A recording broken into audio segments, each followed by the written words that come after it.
ये घर है कि गूंगे पैरों का स्कूल हैं? क्या इशारेबाजियां हो रही हैं ये?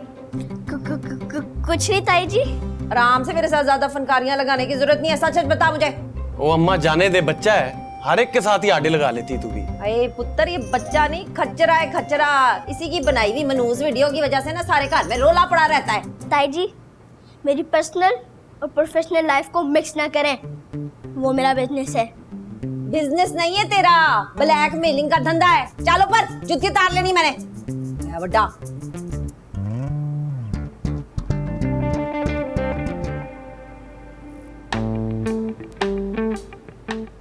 ओ हेलो सल्लू पुत्र, नीवा नीवा होके किधर जा रहा है?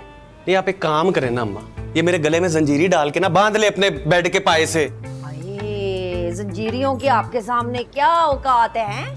अम्मा अब इस कमरे से उस कमरे तक भी मुझे इजाजत चाहिए आपकी।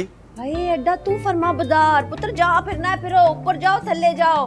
पर अगर मुझे उस गिट्टी के इर्द गिर्द घुमन के एरिया पाता हुआ नजर आया ना तो मैंने जुत्ती उतार लेनी है। पाबंदियां वो लगाओ अम्मा जो मैं मानूं, ये नहीं मैंने कोई माननी।